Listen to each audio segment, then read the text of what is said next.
tu dis que lobby au salaki vidéo lobby petit déjeuner tout ça moi clash et tout ça na niveau média et puis si image à propreté orchestre na bidon yoka réponse o makamwana na salaki nga mona yebi na saki on a mes conscience na besoin quoi attirer attention na bango vers bis ah bon donc bino pour fonctionner faut attirer attention ba tout vers bino. Et pour nous tirer attention, il faut se rabaisser à ce niveau-là. C'est-à-dire réclamer l'attention du chef d'un orchestre adverse, avec qui vous avez raté. Osons réclamer passer na bino, pas tant comme monoté. Et selon toi, c'est ça, tirer l'attention des gens vers vous pour que vous puissiez travailler. Mais ça, c'est le niveau de bassesse que j'ai jamais compris, quoi. Nabisa héritier. Groupe Abato Zomonao, Cynthia Kapach, Karine, Naba Adams. Bazaba Ambrière numéro 00. Bazaba flatter, Naba Pacho, ba flatter, Mutazana 4 albums, Nayo Muta album moko. Bango bana besoin skoni, Naba Mikonga na bando comparer na loba yo héritier leki. Fallait leki na musique.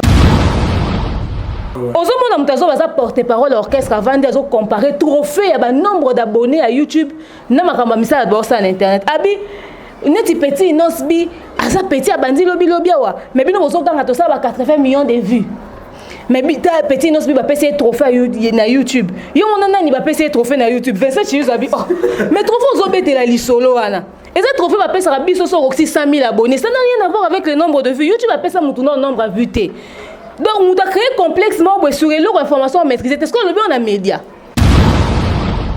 pasteur o ate yakanga vraiment.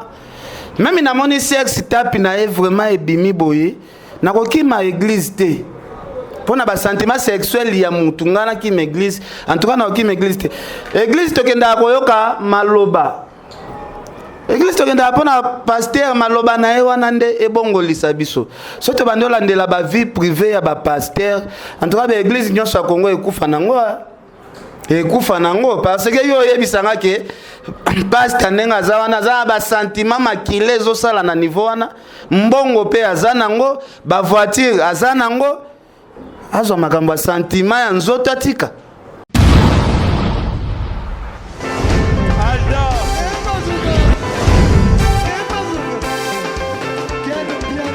personne m'a conduit au monde quel bien ailleurs yo ya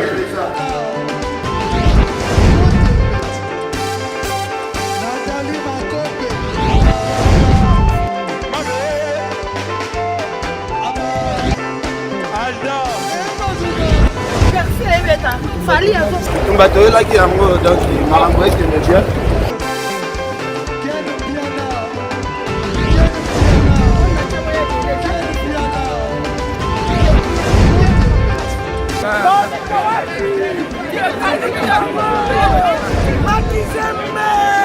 Ah bon? J'ai des livres mon conduit. Ouais. Ah, ouais. This is London. This is London City.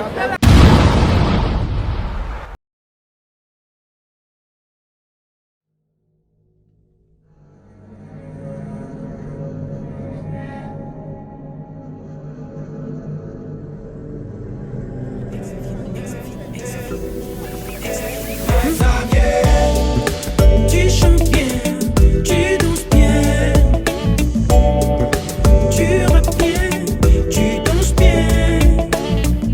Malgré tes bourrées, on est ensemble. Tu chantes bien, tu danses bien.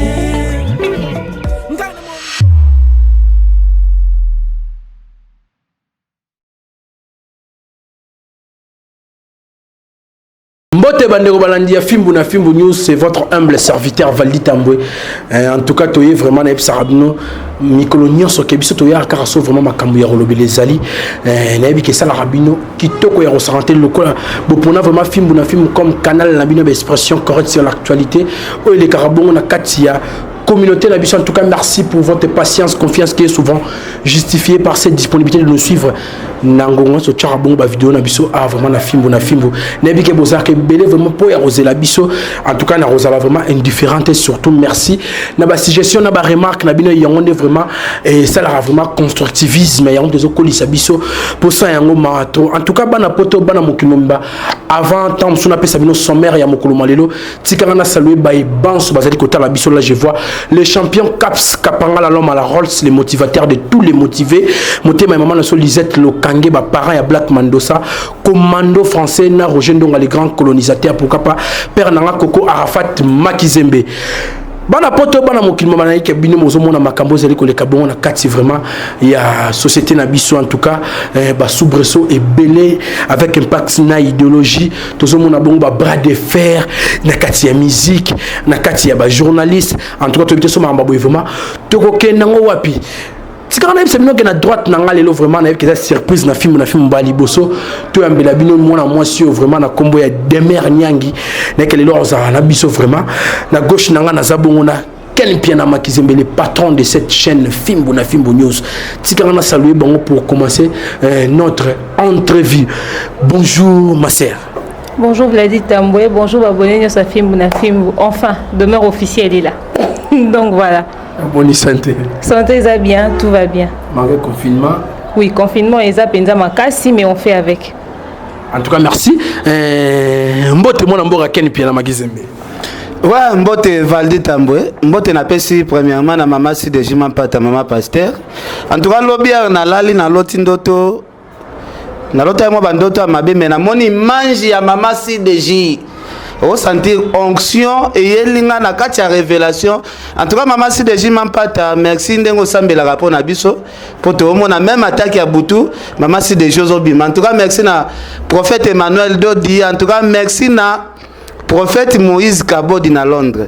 En tout cas na osenga bandeko na biso bo s'abonner mingi na chaîne ya mama si de Jima Pata oyo eza na kombo ya Sylvie Mpata Masaki. Donc il faut s'abonner et resala biso bien moni na vie fa pe ko sambelaka. Ndeko na nga Demer azawa en tout cas na féliciter ye. A osala musala na bien. Vraiment soki mutazo sala musala bien. Et loko to senga bandeko ko soutenir ye kaka. Ba abonner, bo s'abonner massivement. Et pas ndeko na biso moi si Demer o asala ba analyse ya kitoko. Donc merci na pe Valdi Tambo. En tout cas, merci tout le monde côté des mers pour Ken Piantozo et moi trop n'habité des mers. On a bio bien. Nous avons rappelé à mon appel bande comme ça. Pour nous les sera des mers na film beauté batando quand c'est tombe surtout ça moins indifférent vers tombe souyo. Mais nous avons des années où il y a monté vraiment. Mais qui batum sur tombe sur opportunité to libaku ya royo quand to comme on en bali bosso na film qui est des mers Nyangi. Ok, bon, demain on y a Marambo Belé, mais brièvement par rapport à YouTube, naza youtubeuse, naza chroniqueuse, téné, chroniqueuse, naza youtubeuse, tout simplement parce que dans la liberté, on a quoi analyser sur différents sujets, et puis la chaîne a proposé différents contenus, n'a se limité à côté musical, n'a ciblé par pasteur, tout n'a ciblé par société, tout par kamunanga personnel, privé, n'a ligne partagé, n'a pas tout par story time et tout par moi modèle wana. Donc n'a apporté moi tout choix na ça au niveau international. Donc c'est ça demeure. J'étais déjà dans la chaîne Moussousou, j'ai évolué dans la chaîne Moussousou, mais depuis ça va faire pratiquement 2 mois et demi que j'ai ma propre chaîne demeure officielle. Et merci Nabino Nyon sur Bato Diaspora Boyamenga en moins de 3 mois. Aujourd'hui 10 000 abonnés, mais ça me dépasse. Je vous dis merci énormément. C'est que Tozo proposé m'a envoyé bien. Et vous bandez au Kanisa Ngana Ken Piana pona nini Ken Piana ngoto kutana déjà na kinga kati et pas maman ni mama. Donc tout le monde en a la biso total en a rappelé. Na ken rappelé que tout le monde a baron en commentaire pe na yoana na tout moli bango pe na commentaire. Mais après quand tout le monde va kabi yo ya au commentaire ken na la chaîne na ote ok na commentaire pe na demeure officielle bon monde a rendé total en a rendé tous arbres vraiment total en a c'est la famille quoi donc voilà. Hormis ta casquette ya youtubeuse, c'est comme si on a une vie carrière à la télévision, vous avez pas une longue son dans ça là, théâtre. Oui, au fait, Nazar réalisateur, metteur en scène, Nazar a théâtre, enfin cinéma professionnel, mais Nazar a théâtre populaire.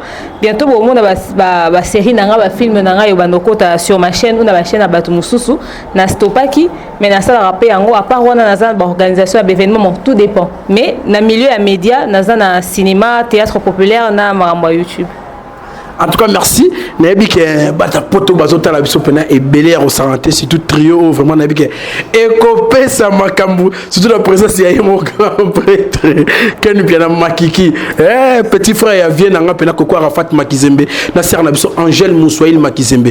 Oui, en tout cas, to sala ba benga na journalisme mais pyramide inversée to vraiment information les plus importantes to on a vraiment à la barre to mon a bongo arrestation ya ndeko na biso papa na biso moto na Nzambe pasteur Mukuna na habité commentaire on est cause en ondé va te évoluer na makambo. Bon, par rapport à l'arrestation à papa Mukuna, nyonso les cas qui tout autour ya scandale ya vidéo o ebima ki wana sextape wana to mona ki nene choka ki batwa za musé na Nzambe ba ba ki keza montage puis ba ki keza montage biso to sala ba montage de tinga na monta ba vidéo na nganga moko na tchaki yango vraiment bon na moni télé ko remonter on a tes vidéos déjà sur ça plusieurs mouvements bon ouais difficile à remonter quasiment même impossible pour ti azo sala zo zonga zo ke do ba mouvement zaki réel mais ba bien que montage bon montage à ba niveau nyonso ça dépend du montage bon ba za c'est l'allusion nango mais après et créer qui scandale ou créer ba révélation salami énorme mais il faut to le bailo moi c'est que déjà na problème wana le fait qu'il est pasteur, le fait qu'il est dans la politique, et puis à la tête et équipe pour mon nene amboka na biso éternel image na dans le domaine nyonso. N'habiter sur la politique et quoi affecter na niveau ni niveau politique là msous ezara oko quand ça qu'elle msous a démarrer mutu benzo que ça positif pour la politique. Biso tout le monde négatif faut même na prison. Donc côté politique tu aurais pas interprétation va faire on ndenge ni ozala mais côté ya Moussel Nzambe a ko isami makasi il a fallu que na bosso la politique peut-être admettre que na ko isami naza mutu mais empêcher ngata continuer combat politique on azo sala et côté à tête ya chef et équipe équipe moyenne boyamboka na biso na ebité soki ba supporters ba boya ye ba olinga susu te azala to ba joueur ba se sentir affecté to zolinga pe to mona na ebité so photo luka ba joueur à Renaissance to zape appréciation na bango par rapport à réalité wana photo zape appréciation na bango parce que ça le roi tête ya équipe wana donc mais après to moni pe famille a fait musée pe ba l'équipe ba le ba porter plainte ba tout ba maman pe ba tamboli dans likambo ko ti ba to belé na kati siko to ça la confiance na justice baba que état de droite dossier pénal en wana na ya papa veka na ya to kota na état de droit et salema donc voilà. En tout cas, merci. En tout cas, le monde on a des mères sur le bas. Tant on va tout ni papa la vidéo me remonter. Et ça fait me remonter. Ce que tu habité montage on est na base ya nini. Base technique pour la technique de on de qu'on a sur le bâton sur bazoki muto muto bacheboy. Ou soit montage on c'est sur les plans factuels. Donc il y a fait batindi tom sumo na moi si wana aya boy na boy wana ndesko fallait faire moi éclairage kota mais ken piana pesa na gauche na ken piana. Papa na biso mukuna. Papa ya ndeko na yo trésor Mukuna les valable azabo on a besoin makala na ebité ko landa ba scénario wana nyonso ozo gérer on est. Merci beaucoup Valdi Tambwe. Premièrement na ebika na Congo eza bikolo mi balende bato pena soki to landi côté amour bato na ebaka te soki nzamba pesa bango mukusa ya soif na ebaka te baluba na ba mongo baza bato soki omoni sex tapi ebimi ya muluba swati ya mongo ko hésiter te papa eza ya solo oza comprendre mais bato ba ko sala ka moi différence ya muke kaka ya ki pasteur na sentiment tant que mutu pasteur aza mutu andao ya ki pasteur na ye aza pe na ba sentiment parce que oyebisanga te ke pasteur Mukuna na biso soki vidéo ane bimi ndenge bango mo balobaki montage tout ça bato musu balobi non eza montage te pona monaki ndeko na biso politicien moko PPRD alobi oya koyelanga même vidéo asali montage elongi wana elongo ya Mukuna tie elongi ya mutu mususu na pesi $1000 talaka tozala ba informaticien ebele na mboko au monde entier ba informaticien baza devoir ya muke wana kaka pesaki mutu ako kosala ngo azate siko on a habité technicien wa salaki montage ya ko vidéo wana ya ko misango elongi ya Mukuna est-ce que informaticien na ko même vidéo wana ta changer ngo elongi ya mutu de côté wana vraiment moi clair exacte mais pasteur Mukuna azali aza pasteur na biso aza pasteur ya munene ya mboka oyo ngapo nanga pasteur o ate ya kanga vraiment même na moni sex tapi na vraiment ebimi boye na ko kima église te pour na ba sentiment sexuel ya mutu ngana ki m'église en tout cas na ki m'église te église to kenda koyoka maloba église to kenda pona pasteur maloba na ye wana nde ebongolisa biso so to bando landela ba vie privée ya ba pasteur en tout cas ba église nyonso ya Congo ekufa nango parce que yo yebisanga ke pasteur nenga za wana za ba sentiment makile zo sala na niveau wana mbongo pe azana ngo ba voiture azana ngo azo makambo sentiment ya nzoto atika na ebité bon na ebité. Donc en conclusion, pasteur Pazaka Ramoutou en tout cas, total la rendez vraiment mon grand prêtre bango ba sungara biso en orientation. Surtout il faut que boss na taza pasteur ya Muluba. Vous comprenez? Donc ça pasteur ya Mukongo te mais ya Muluba. Yo yebi. Bango pena na yebiso soki Muluba komi na mbongo ebele. Soit Mukongo komi na mbongo ebele. Mongo komi na mbongo ebele. Eloko liboso ba utiliser na mingi za basi. Vous comprenez? Donc eza nango makambu ngana osengaka ba fidèle aseka ba robo ya pasteur na bango te pona makambo o to monaki na ba réseaux sociaux. En tout cas, merci Nabi qui continue vraiment, tout me qui vraiment que vraiment fait, tout évoluer dans ma camouflage. Demain, Nyanga et tout expliquer mais quand ça la moins brève historique, naïf vraiment, moins brève présentation plutôt. À l'objet ça bon youtubeuse, à ça qui n'est bon dans ma camouflage, ma mamie n'est bien attendu wana, mais m'inter en scène, boida. Coco ta copain on a habité ma difficulté d'écouter dans mon intégration. Je te dis c'était terrible parce que ton abonné YouTube va 2017. Ba chaîne aliboso ezwanga banolo ba que profil ngé simbate ba stylo ya ki youtubeuse non ça lelo na communauté so eta mate pour à l'époque bobe zaki hindi kune hindi ba fingi ba clasher ngai attaché de presse do portal ma YouTube faut attacher de presse faut finga faut ana polémique ko nga siko na ki na français na logique et bono les katé on rappelle au ça l'émission yambi pas invité pe Dieu vous donne 200 vues mais mon colo chaîne au côté sa vidéo té a bien poser la question polémique té au clasher té au démarrer mon tout té nga lina sana ki youtubeuse na sa ba analyse yo lingi té yo liga pona batu basara ba chaîne na YouTube pona bango pona otala mais faut yambaka ka invité na plateau na donc sans invité be monsieur bando otala matafa ezaki conception wana o bazali nango ba bandeko bazali na ba chaîne à l'époque alors c'était difficile né qui quand même comme meka ko essayer après na otika na yo sa analyse moko na faire ya Michael Ambai na Peniel avec Barési Baza na époque azaki na PC Mbote et puis azana HB Monde Info na sala analyse Barési ya mbinga en un jour et sala 50 000 vues 2 jours 100 000 vues na yaka HB Monde Info mukolo chaîne wana boya kozwanga pour na sala ba émission ya polémique teza logique mais pour na vidéo wana aluka na sala ba analyse Barési ya mbaranga na chaîne na bi mengo boya ki ko engager ngati. Bon, le principe A pour A. Bon, de toute façon, j'étais à la maison, je m'ennuyais, ça me permettait de me changer les idées. On continue au salaire. Après, Tinayo comme la chaîne, on a Komaki et Simbité Tokabwani. Merci beaucoup à Cynthia Rapachi, mon major, n'est-ce pas, à motiver qui a payé ma casse et Singa demain sur la chaîne Naomoro. Nayo sala et conseil Yohana. Je te dis, à Singa la chaîne Nayomoko, maman, au sala, au réussir et adapte-toi. Quand un style on a imposé en haut, et là style différent, bien sûr, ça yamba invité. So, mais quand à côté, peut-être que vous avez la chance à évoluer, de changer tes salaires à néo-salaires. Et na sali pe conseil on appelle ça kinga c'était déjà ce que je faisais na perfectionner on a baki si sous na moi maël belé na créer moi concept belé ou constater que na proposer ka même contenu et aujourd'hui bizarrement et accroché batwe ba CP na batwe bazotala et na kotipe donc batwe ko s'habituer na quoi. Donc voilà. En tout cas, merci. Mais n'habite n'a pas couché dans ce tout chacun. Sauf que tombe sur la politique, tombe sur qu'il y a normal. Mais dans le secteur socio-culturel, la musique n'est pas ça problème. Quand on a oui la musique même frère Mike Baza musicien, pasteur Moïse Beba musicien. Oui apparemment. La musique mondaine. Profane. Profane. Ouais. Bon problème n'est indéniable. Au parti pris pour nous la boue. Moi na YouTube. Oui. So ka yo pesi point de vue na yo. O lobi o effort c'est que bango mo baloba kanisaka tuba. O ba tumsu pe kanisaka na ndenga se. Quand tu le dis au effort en ce moment là ba pesi o mbala moko casquette moko boue. O za parti pris. O c'est que bazo otinda yo. O c'est wa partenaire na mutu.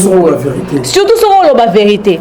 Or, ngane na boe so na lobi que na yebi par exemple le bureau d'artiste en particulier dans ko c'est les makam na oyo vanda te na kit na ko ça va de makam mais moi je dis ce que je vois au fait Être youtubeuse te permet de chercher là où il y a des failles pour créer une polémique. Voilà pourquoi je dis que je fais la presse à scandale, la presse à polémique, la presse à critique. C'est-à-dire, dans les éléments où on a décortiqué par rapport à la compréhension des faits, mais je reste dans la logique. Mais la critique, on a ça, on verra toujours que on a prodigué conseil. Normalement, devant faille, après on a prodigué au conseil, mais à la place de faire ça, tu peux faire ça. Mais quand la réalité est tellement vraie et que ça choque et c'est difficile à accepter pour nous,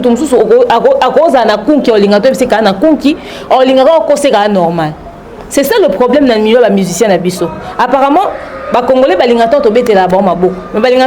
face à leur réalité. Tu es dans les médias, les gens voient les erreurs que tu fais. Mais il faudrait qu'il y ait des gens qui vont te dire que tu fais ces erreurs-là. Si tu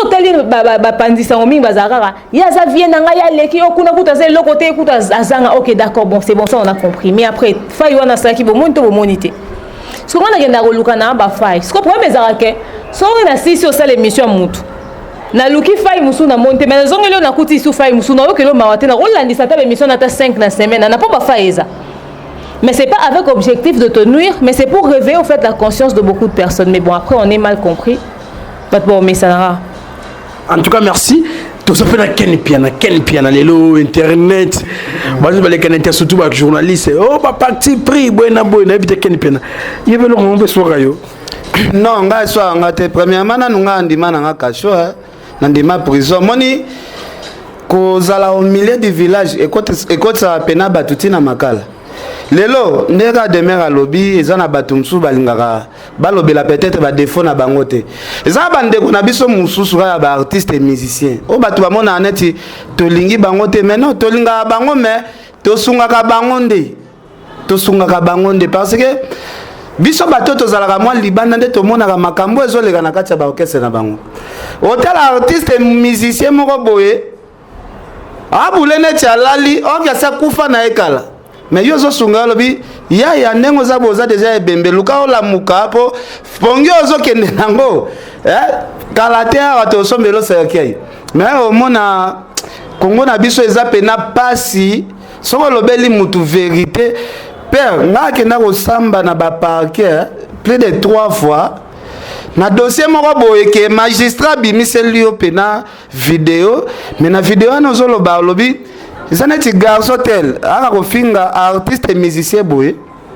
Mais artiste et musicien o ya ko finga pendant 10 ans, artiste ana kitakate, artiste ana mataka, mais ye muto ya ko finga.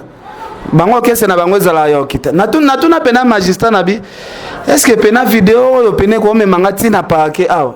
Nasa na bi na mona ndenge kuta osamba te. Na tuna magistrat na lobby. Yo lobby na tanga e kombo mutu.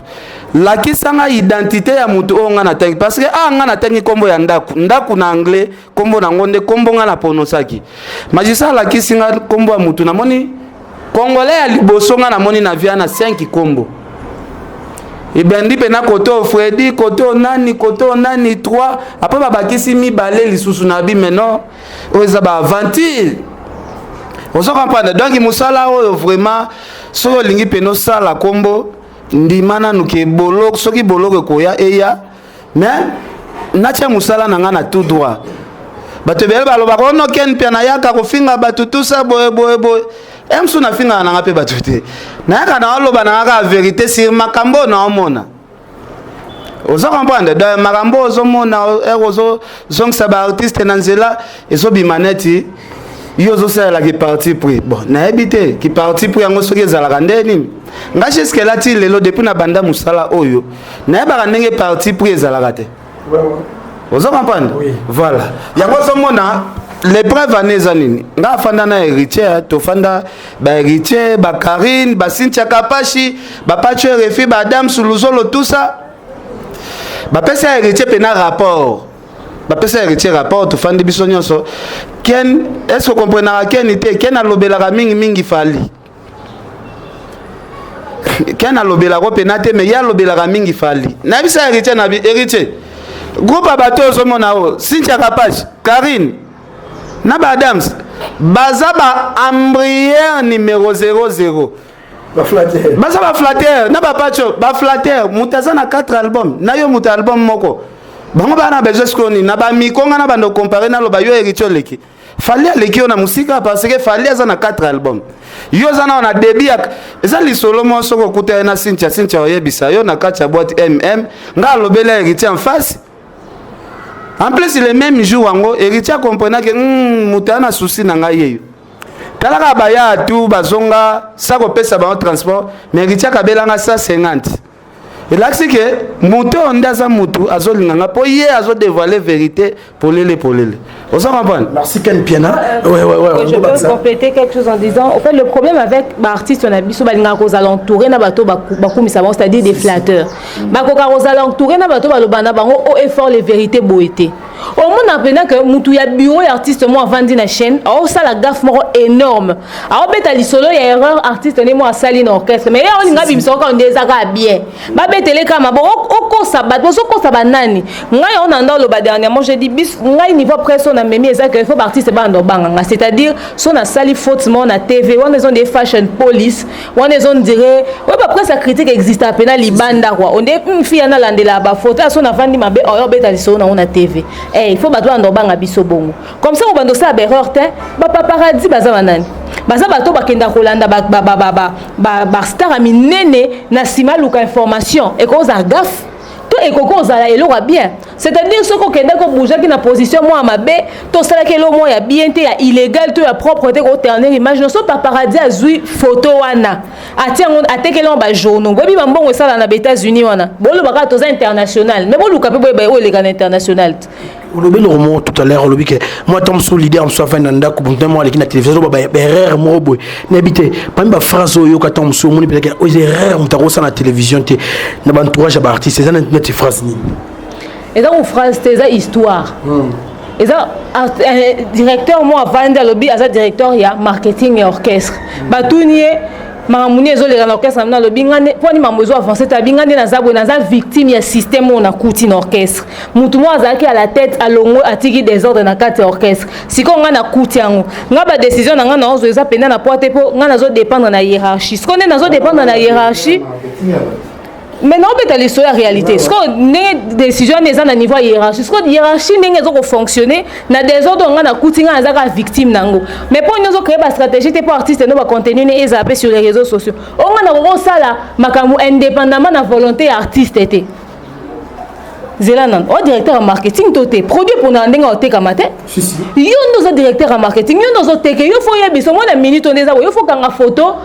Na kagoul na jeans moko boy poto na période de langa système en photo na nengo kangi boy ba fa no tout ba olandango ba période de langa tango miso de na nenga kagoul manche longue ati training c'est-à-dire que toi ni langa biso tout photo na idéologie wana ou bien elo moi ba sport et ça merde ba ça ba pompage et ça on est challenge moi et ça qui lancé ndeko artiste moi salisi pe artiste ne pompage wana na médias sociaux tout le monde qui sur les réseaux sociaux bato belé basaka ba vient mutalika sur pe basala ki sala ki yango bato belé basala yango bato basali sala yango c'est-à-dire ezaki challenge et puis fan ya mutu nyo sotanga mona ki star na biso sala ki biso soto ezon des challenge yo za directeur en marketing obi ke na minute za confinement concert ebeta mate mambo esala mate proposer ba bilo mo concret mais yo tango zo lo bakay yo koko sala makamo indépendamment ya volonté artiste no c'est-à-dire que yo na pas artiste no wana poate artiste na yo ke la côté artiste na zo diriger nini équipe managériale ne fonctionner or équipe managériale ne ya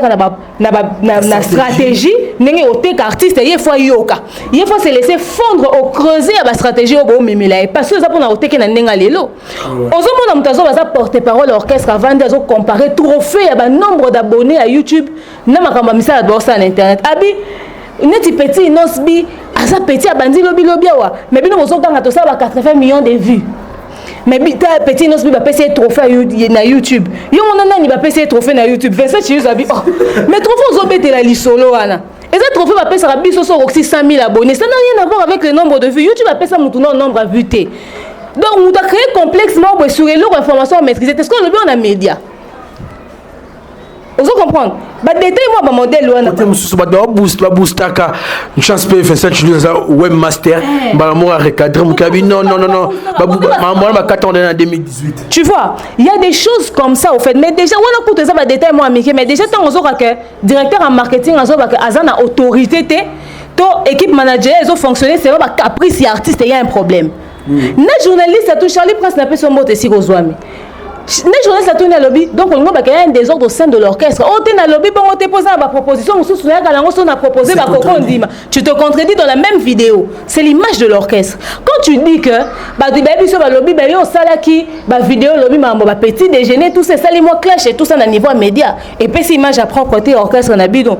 Il y a aucune réponse. Oh, maman, on a ça, on a mis conscience, on a besoin d'attirer attention vers Bino. Ah bon? Donc, Bino, pour fonctionner, il faut attirer attention vers Bino. Et pendant qu'on tire attention, il faut se rabaisser à ce niveau-là. C'est-à-dire réclamer l'attention du chef d'un orchestre adverse, avec qui Boyo Ranarate. Oso réclamer passer na Bino, pas tanga communauté. Et selon toi, c'est ça, tirer l'attention des gens vers vous pour que vous puissiez travailler. Mais ça, c'est le niveau de bassesse que j'ai jamais compris, quoi. Mutu na la stratégie na ndenge ni na otek artiste na média. Yo so observation que il faut clasher ba artiste misusu amine ne peut pas ta la Bino. Mais en fait, j'étais là, mais j'étais sidérée, j'étais choquée. J'ai dit, et ça, c'est un directeur de marketing qui dit ça. Mais après, ce qui la réalité, na niveau des médias, tu as un parti pris, tu as foutu son bon au le banc. Mais si tu as qui a monté, tu as tu as si moi, na loyenga okumi sa betelo mo quoi. Oh, artiste, azamutu oyo asala azaka meilleur na orchestre et c'est que bazako sala bango nyos na maison mère na quartier la tanzaki orchestre azaki chef apesi ba on nyos soit passé na betel so siko ba valeur au artiste azana lelo pour passer c'est bon a réussi ça qui ba on so ba misala na ndako mutu azaki chef ya ba na misala azaki meilleur le roi moi musala nyos ya yemba asaki musala malamu koleka baninga bapesa ke na ngenga kala wana eza makambo ya kala ya bazo sepa batu siko lelo boko teke na ba valeur azango lelo te na succès azango lelo betel so l'histoire succès ni ya lelo on a minute so to lobito comparer ndenga aza lokola Goma à l'état ba lo ba artiste aza local bino bo moni biso mabe tango benge Goma ngo ba local ba ngo ba to international et ça ma faute énorme zo sama na niveau média tango bo ça la concurrence yeloko na mutu yo fo luko bimisa ba momoko boya makasi na sepe que artiste so faire gola bi asa loba yango répéter lisusu que ba benga ke sous chétanité. Moi je me dis ça c'est une bonne décision. C'est une décision très sage parce que c'est un non négatif, c'est pas applaudir mais Jésus de nuance et qu'on continue parce que c'est du positif, ça sonne bien. Atayo moko. Molidi na lumière et qu'on évolue si comme côté. Voilà quelque chose à encourager. Mais ce que bino ba besoin lobe l'artiste bolobani na média. Allez bilo kwa bongo biso ce que tozo bimisa yango. Maintenant au monde que ba fanatique siko yo kasko bêtise ba fanatique ba nango. Le roi azaka monta lobe les artistes na bango ba foka ba beta maboko OK nango bien. Mais fongo la maele ko ndeko na ngai. Est-ce que ba bilo kwa bongo benza o siko yo lukaka ba faina luki faite. Na bete no masola 3 émissions différentes. Ouais. 3 émissions différentes. Et ces émissions mon côté mis ça tout. Imagine toi na vandi na kenen na bande na moko. Dans la même journée na moni mususu. Non ça combien d'émissions pour na quoi analyser. Bon parce qu'il y a 3 contenus. C'est pas que je vous déteste, mais vous avez fait 3 conneries dans les médias frère. Tu vois? Encore merci.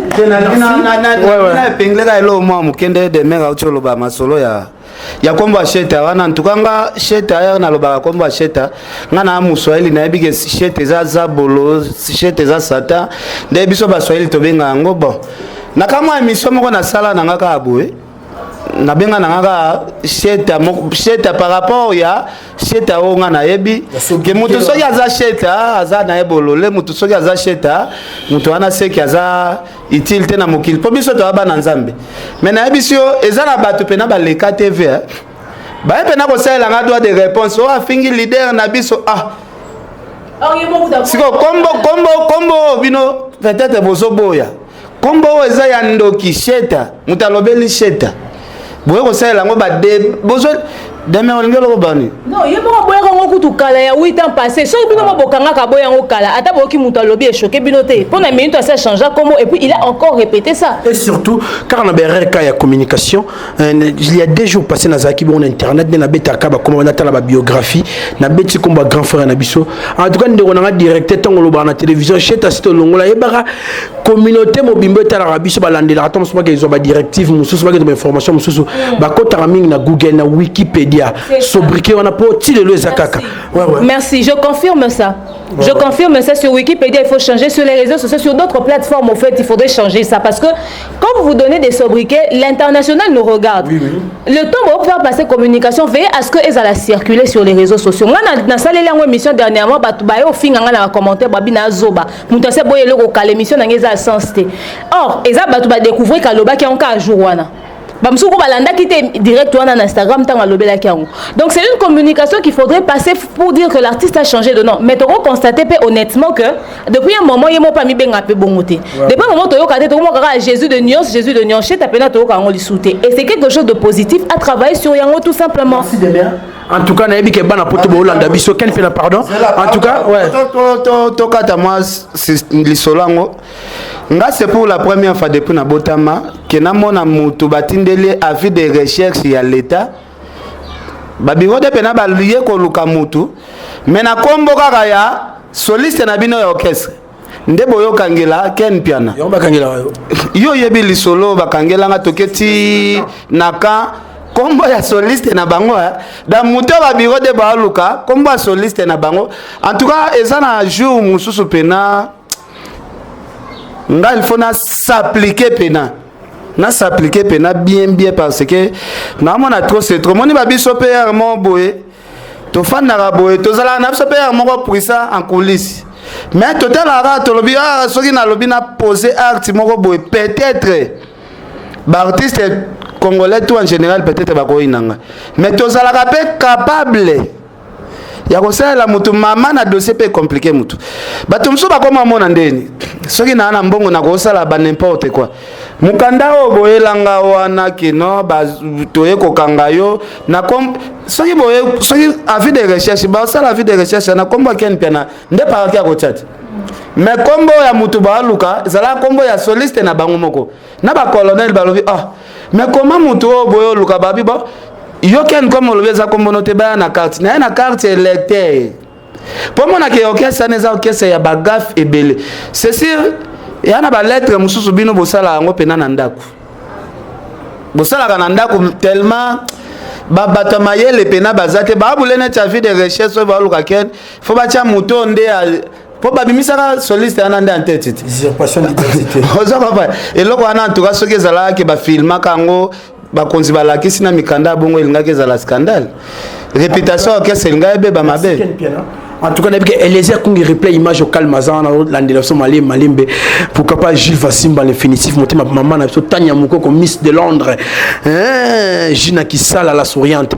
En tout cas bana poto auto sala o isa poto pour na nuire muningate et on nuire parti moroté poto stopper sa chance toto propulser ngambu moko ezaka ba communication motivatrice o eza bongo vraiment wana fezalaka poto msusu epesa ça baninga msusu goûto pe chance ya repousser la muke so bossa la analyse muke banda polémique et bandi mikolo bon mon que moi boostage mon côté temps sur ngamba bande comme sous na ce qui concerne ma gérance à réseaux sociaux peut-être on a totalement na côté internet mon identité à vient ngai et zaka kana sobriqué on achète jusqu'au jour d'aujourd'hui permettez-moi la tautologie en tout cas tous on a vraiment information et ça pena et belé à Osaranate aujourd'hui demain Nyangi.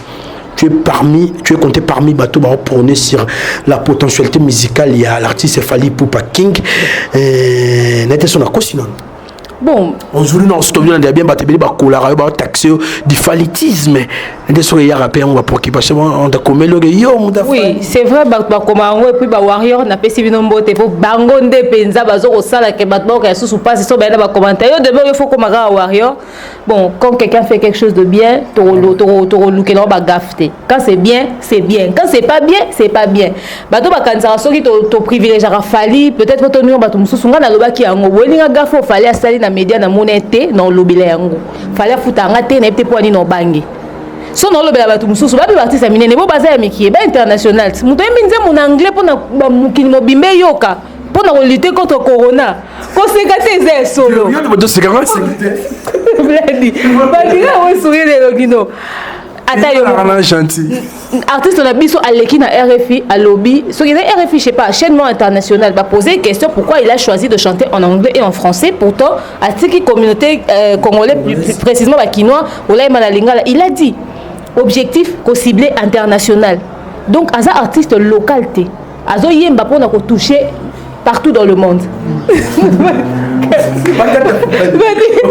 Ah bah quand t'as raté ah caméra c'est quand t'as raté pas des aventures ah bon quand t'entends non moni eza la vérité bon oyebi que demain et ça linga plaisir pour na kanisa neti yo comprenez te anglais na za mabe non donc te nga kan sa ne tu comprenez te parce que lelo soko tali so tiata 10 journalistes ya RDC balobela analyse sur anglais au bande ko na so ba artiste so ba imba kawa et c'est que tout le monde oza mutali bosote tout le monde a ce canal ya oui ah pour être je suis pas la basé là ko kate là loba ayemba bien azang anglophone te bout comme ça to van azang anglophone te mais le fait d'avoir chanté un message que nous comprenons c'est déjà ça donc sur la Cibec international c'est parce que au fait c'est pas un artiste local abeta rabeng ça qui dans mboka mususu tu vois akenda obeta partout dans le monde donc de cette même manière là sur les lora bien pe salami quelque part et salami quelque part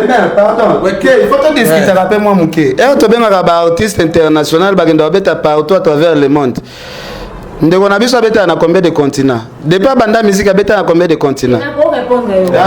Si le problème est aboyé, ngai non répondre honnêtement. Directeur en marketing à l'école na télé à se plaindre pour le moko. Que biso to ponaki ba média et ponaki ko poster ba partie par exemple ya image ya Cameroun, ya concerne ya Cameroun ka ba partie ba bazaki belete pourtant à ça qui plaît. Mais au lieu bango ba yela biso ba vidéo po ba biso to za média, biso to poster ka automoni, mais biso so bona ba image concret et lok ba yela biso. Ayaki na ngote na si solo ba ayaki na ngote. Mais on les a version. Ce que to bazaki ba mbaki ndeko porter parole ya orchestre na biso, yeba les gars qui na micro toujours ya Vincent. Tant on les gars na micro Vincent atangé abaki babeta ki na bamboke belé na 2019 babeta ki partout. Maintenant on va poser question sur bisika babeta ki atanga ki ka demboka misusu atanga ki te.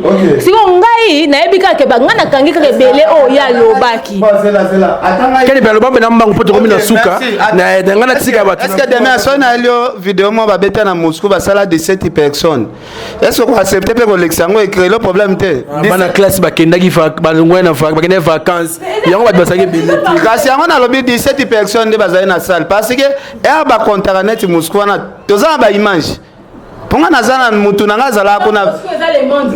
On a Moscou les mondes. Ba bi ba beta ka partout dans les mondes bas international. Moscou tête des personnes ba beta. Non, j'ai revu en tout cas na on a chance on soit bien lisusu. En tout cas il essaie à continent pour na mona nanga o to beta ki na pays moko Afrique to beta ki na OK.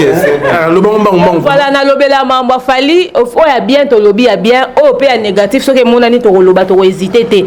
Donc voilà que les gens me prêtent pas des intentions mais quand même azoko vendre au l'étendard à mboka la biso musique à mboka biso qui est l'écolo grâce à lui franchement je ne vois pas quoi dire de plus si ce n'est que l'encourager le féliciter voilà. Merci vraiment toi comme une souka mais le côté ko éclipse ngote bana poto bana mukimba il y a l'artiste et musicien Fally Poupa va faire un live na Canal Plus les 16 na les 17 na précision pendant les 16 na les 17 le Canal Plus on ça au live quoi on ça le concert mon live n'a peut-être commentaire no gozo andene merci Valdi Tambo mon live. Ah ça live acoustique hein. Enfin, y a pas Canal Plus n'a pas mis de précision. Okay. Il a dit que ça sera au niveau de la maison. Okay. Si ça sera en acoustique, mais de toute façon si ça sera à la maison, je pense que ça sera un truc genre acoustique. Merci beaucoup. En tout cas, si vous avez la live acoustique, nous félicitons à Fally, nous félicitons à Kofi, nous félicitons à Père Héritier parce que mon lelo bande ko belé ba ki maka live acoustique na ba média international parce que langue ya ko s'exprimer devant journaliste ou poser ba question ezala raté yango monaka ba tomso ba préférer ka beta live acoustique ne na ndako poko na dérangement ezala te ya ba question te na ya bisa yo soki oza pena mwana mobile ya solo za na besoin ko sala live acoustique kende devant mindele o ba yambaka ba Fally ba Kofi au fan de zo sala live acoustique ba zo tourner pe ba question na français na français na TV5 et ça la biso toujours bien pour na moni batumso ba le na RFI émission il y a 2 minutes. OK, RFI ce qui ba yambi artiste et musicien, il faut ça la émission plus ou moins 30 minutes. Donc il se moni émission qui 2 minutes, c'est que mundela na mona ki ba question na poser belé, mutawa ko répondre te batterie ka moi 2 minutes tu peux faire réponse à bien, yango ba uzo tia. Merci ma Deborah Kamanda à ça qui a donné l'émission du début jusqu'à la fin. Pourquoi pas père na Roger Odivava na bienvenue Lukoki, père na de Muzungu, Jina Kisala Patrick Mananga chef d'agence na kati Washington en tout cas torochité bon on a ndeko na biso demain ani zitu depuis États-Unis ndota la biso maman de Londres Olga Mbimba Goretti Louvrezo bazaki belé on s'arrêter batanga